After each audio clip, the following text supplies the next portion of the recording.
Шағаламдан бұйрылған bir өзгөртүү киргизүүчү Орус улутундагы Ленин ата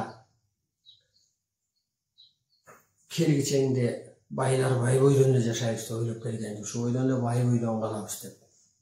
Кедейлерин ушулетте эле күңгүрөлү бирөөнүн байдын күлү менен баягы оту менен кошо кирип күлү менен кошо чыгып эле ушинтип жан сактайлы мускоо деп калган. Өзгөрүү болуп кетти го.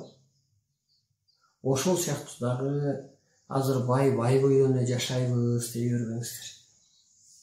Бийликтегилер бийлик бойдон эле калабыз дебеңиздер. Азыр сиздер ааламдын талабын аткарып калыңыздар.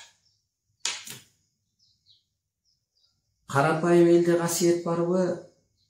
Же бийлик ээлериндеби десе ааламдан берилет. Бийликтегилер экесе кырсыктаган дейт, касиети чак кашкан.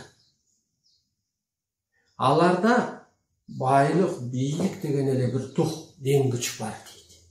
Ошого эле опулдоп атат дейт да. Экесе кырсыктаган карарган дейт. Карапайым элде асыра касиет бар дейт. Ошон үчүн карапайым эл чындык, карапайым эл ак, карапайым эл калыс